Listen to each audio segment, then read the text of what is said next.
So this is our second TryHackMe event.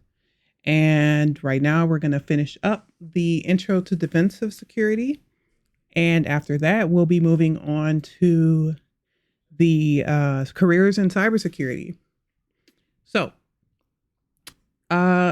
previously, we looked at intro to defensive security, and we talked about the different roles that there are in defensive security, like your SOC, your threat intel, digital forensics, incident response, malware analysis. And then we also talked about the different areas of defensive security and what they do. So those jobs and what they entail. And your SOC is just monitoring and detection and stuff like that. Then you have your threat intel, which is gathering information about threats and knowing how the threat operators act, and just being able to get information. It's like gathering information about threats so your company can be prepared against these different threats. And then we had our digital forensics and incident response. The digital forensics is just investigating crimes and cyber crimes. And then we have incident response, which we then had the four major phases of incident response: preparation, detection and analysis, containment, eradication and recovery, and post-incident activity. And we also reviewed malware analysis, which had the static analysis and the dynamic analysis, and we discussed the differences between those. So now we're on to a practical example of defensive security. So for our practical example of defensive security, it looks like they have this little website. I remember, like last time I said, I really enjoyed their screens here, like these little backgrounds that they make. It says here, you are part of a security operations center, otherwise known as a SOC, responsible for protecting a bank. The bank's SOC uses security information and event management SIM system. A SIM gathers security-related information and events from various sources and presents them via one system. Hold on one second. I need to do one thing here. There we go.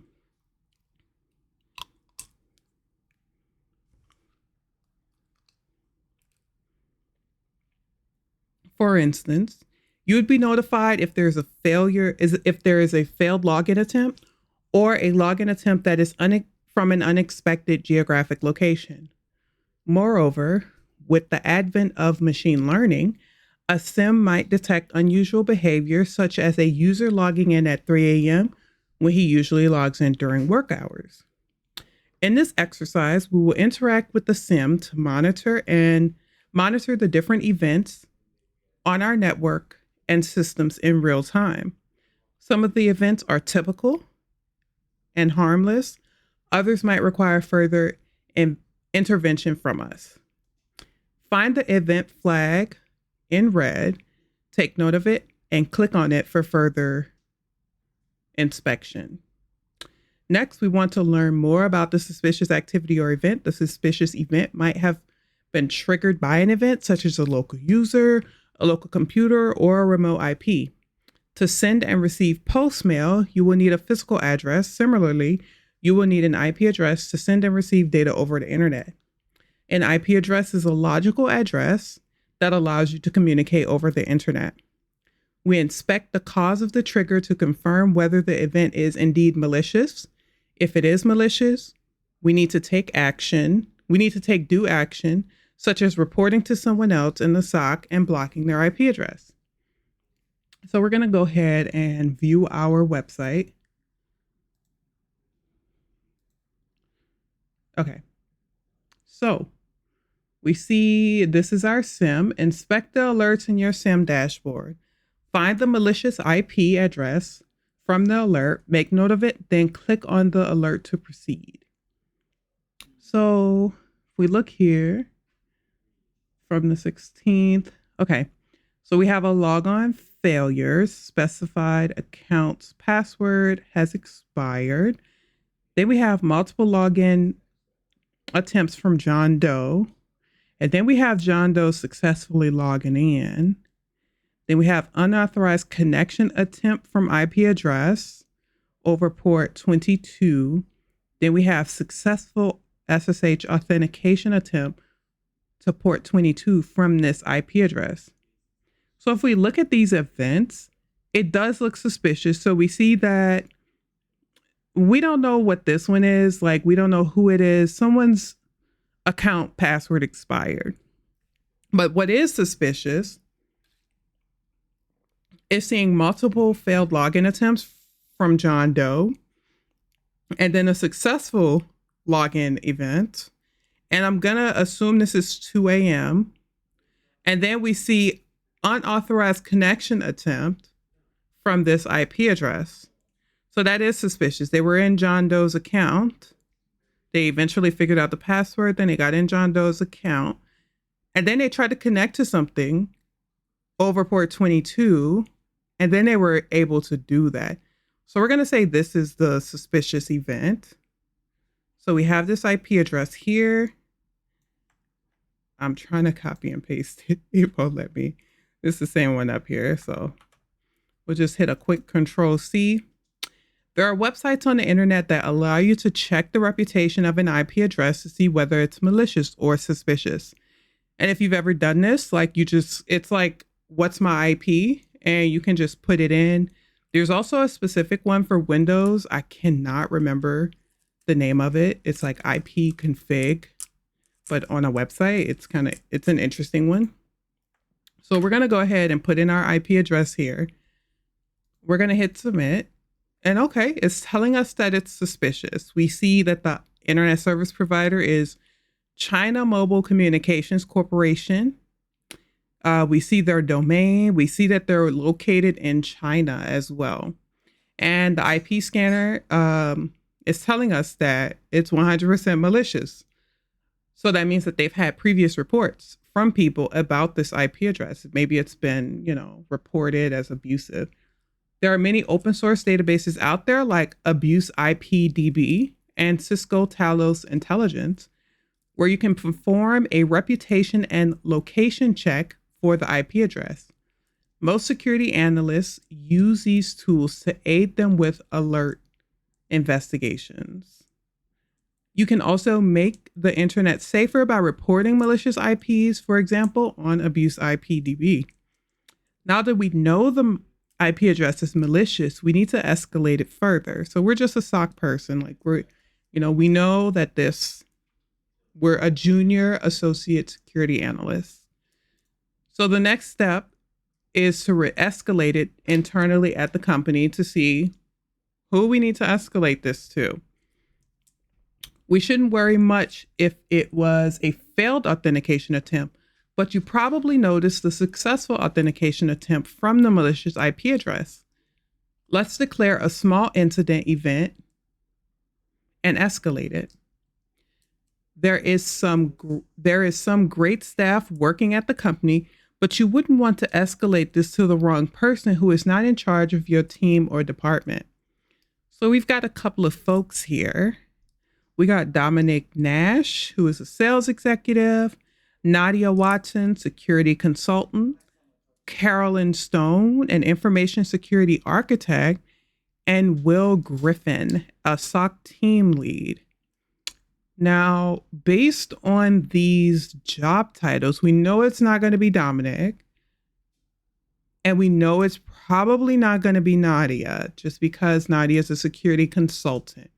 It's probably a customer-facing role, or her customers are other users or something like that. The information security architect and the SOC team lead both seem like really good options. And I'm going to go with the SOC team lead simply because the information security architect seems like someone that would be building the infrastructure and ensuring that the infrastructure that's built is secure versus someone that works on my team in the SOC. So we're going to escalate to Will. Perfect. That was exactly who we needed to escalate to. You got the permissions to block the malicious IP address, and now you can proceed and implement the block rule. Block the malicious IP address on the firewall and find out what message they left you. So we have our IP from previously, and then we're going to hit block. So these are IPs that have been blocked before. And boom, they left us TryHackMe threat blocked. And that is most likely our flag here. We're going to hit submit, and boom, we got it. So if anyone has any questions, just, don't hesitate to chime in. Let me know. Let me know if I'm talking too fast or too slow or something like that. So we'll go on now to the careers in cyber. So this is quite a long one, and we'll just kind of skim through some of these. So introduction. Cybersecurity careers are becoming more in demand and offer high salaries. There are many different jobs within the security industry, from offensive pen testing, hacking machines and reporting on vulnerabilities, to defensive security, defending against and investigating cyber attacks. So why would you get into cyber? And luckily, TryHackMe has answered some of these questions for us. Why get a career in cyber? High pay. Jobs in security have high starting salaries. Exciting. Work can include legally hacking systems or defending against cyber attacks. Be in demand. There are over 3.5 million unfilled cyber positions.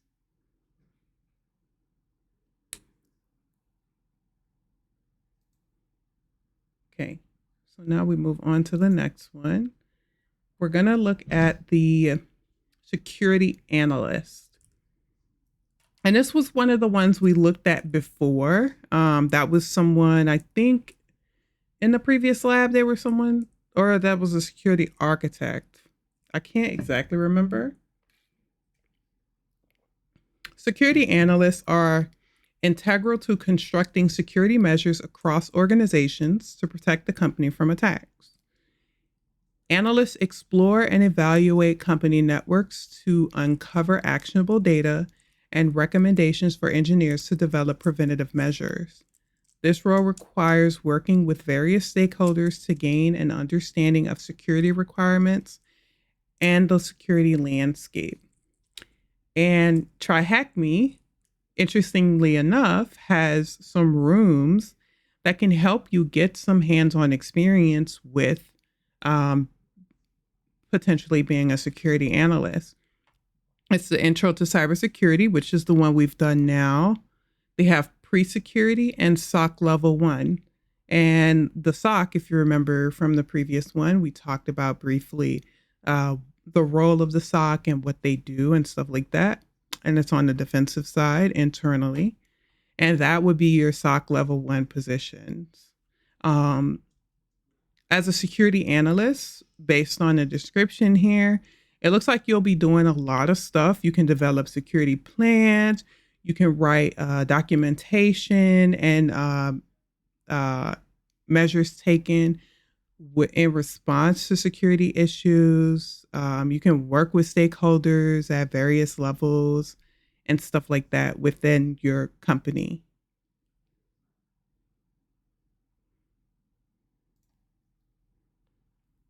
All right, so we have security engineer, which we just went over security analyst. So security engineers develop and implement security solutions using threats and vulnerability data, often sourced from members of the security workforce. Security engineers work across circumventing a breadth of attacks, including web attacks, network threats, evolving trends and tactics. The ultimate goal is to retain and adopt security measures to mitigate the risks of attack and data loss. So TryHackMe also has some rooms for security engineer. It's going to be your SOC level 1, your junior penetration testing, and your offensive pen testing um, rooms. And we'll probably eventually get to those rooms. I just wanted to get us through the basics of cyber so we can go on to the more fun stuff, the more interesting rooms like that. And incident response, which is responding productively and efficiently to security breaches. Responsibilities include creating plans, policies, and protocols for organizations to enact during the following incidents. This is often a highly pressurized position with assessments and responses required in real time as attacks are unfolding. And for incident response, it looks like TryHackMe only has the SOC level 1, which makes a lot of sense. So incident response responsibilities, developing and adopting a thorough, actionable incident response plan, maintaining strong security best practices and supporting incident response measures, post-incident reporting and preparation for future attacks, considering learnings and adaptations to take from incidents. Okay, and now we're down to digital forensics examiner. If you like to play detective, this might be the perfect job for you. If you are working as part of a law enforcement department, you would be focused on collecting and analyzing evidence to help solve crimes, charging the guilty and exonerating the innocent. On the other hand, if your work falls under defending a company's network, you would be using your forensic skills to analyze incidents such as privacy violations. And incident response is collecting digital evidence, collecting digital data, the logs, and looking at disks and stuff like that, and reporting your findings. You're just reporting the facts, and that's pretty much it. Oh, I didn't hit the green on incident response. Malware analysis. This was the one we talked about a little bit the last time as well. Malware analysis work involves analyzing suspicious programs, discovering what they do, and writing reports about their findings. A malware analyst is sometimes called a reverse engineer, as their core task revolves around converting compiled programs from machine language to readable code, usually in a low-level language. This work requires the malware analyst to have a strong programming background, especially in low-level languages like assembly language and C.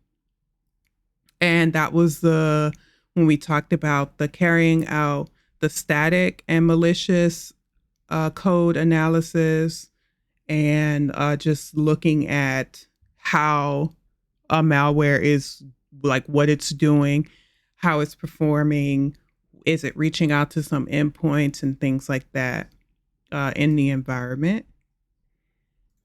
We have our penetration tester. Oh, and it doesn't look like TryHackMe has any rooms yet for malware or digital forensics. For our penetration tester, you may see penetration testing referred to as pen testing and ethical hacking. A penetration tester's job role is to test the security of systems and software within a company. This is achieved through attempts to uncover flaws and vulnerabilities through systemized hacking. Penetration testers exploit these vulnerabilities to evaluate the risk in each instance. The company can then take these insights to rectify issues to prevent real-world cyber attacks. And TryHackMe does have junior pen testing and offensive pen testing rooms for that. Pen testing is probably the most popular one of the security, cybersecurity fields. Seems like a lot of people really want to be penetration testing, and luckily, TryHackMe has some rooms for that. Finally, we have Red Team. Red teamers share similarities to penetration testers with a more targeted job role. Penetration testers look to uncover many vulnerabilities across systems to keep cyber defense in good standing, whilst red teamers are enacted to test the company's detection and response capabilities. This job role requires imitating cyber criminals' actions, emulating malicious attacks, retaining access, and avoiding detection. Red team assessments can run for up to a month, typically by a team external to the company. They're often best suited to organizations with mature security programs in place. And it does look like we have some learning paths for the red team as well. And so that's pretty much the difference between, I guess, red team and penetration testing, is that penetration testing is like a one-time thing and red team is persistence, it seems. And now we have a quiz. This room has provided you with a general overview of the different careers in cybersecurity.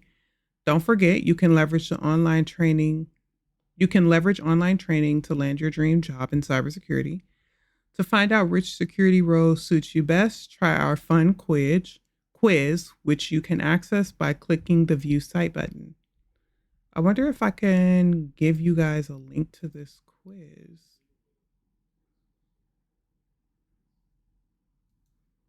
Doesn't look like it.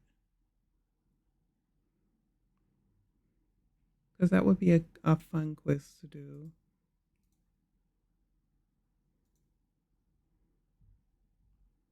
Start your cybersecurity journey.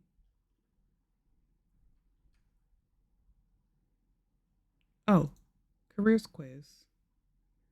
Here we go. Oh, okay. I can link you all this page. Yep, here we go. I'll link this in the cybersecurity channel so y'all can take the quiz and see what area of cybersecurity would suit you best.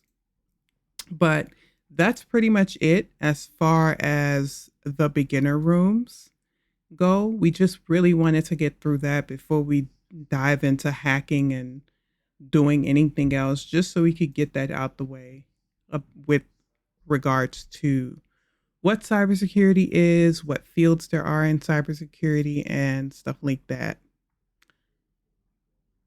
Does anyone have any questions or comments about cybersecurity or anything in relation to cybersecurity?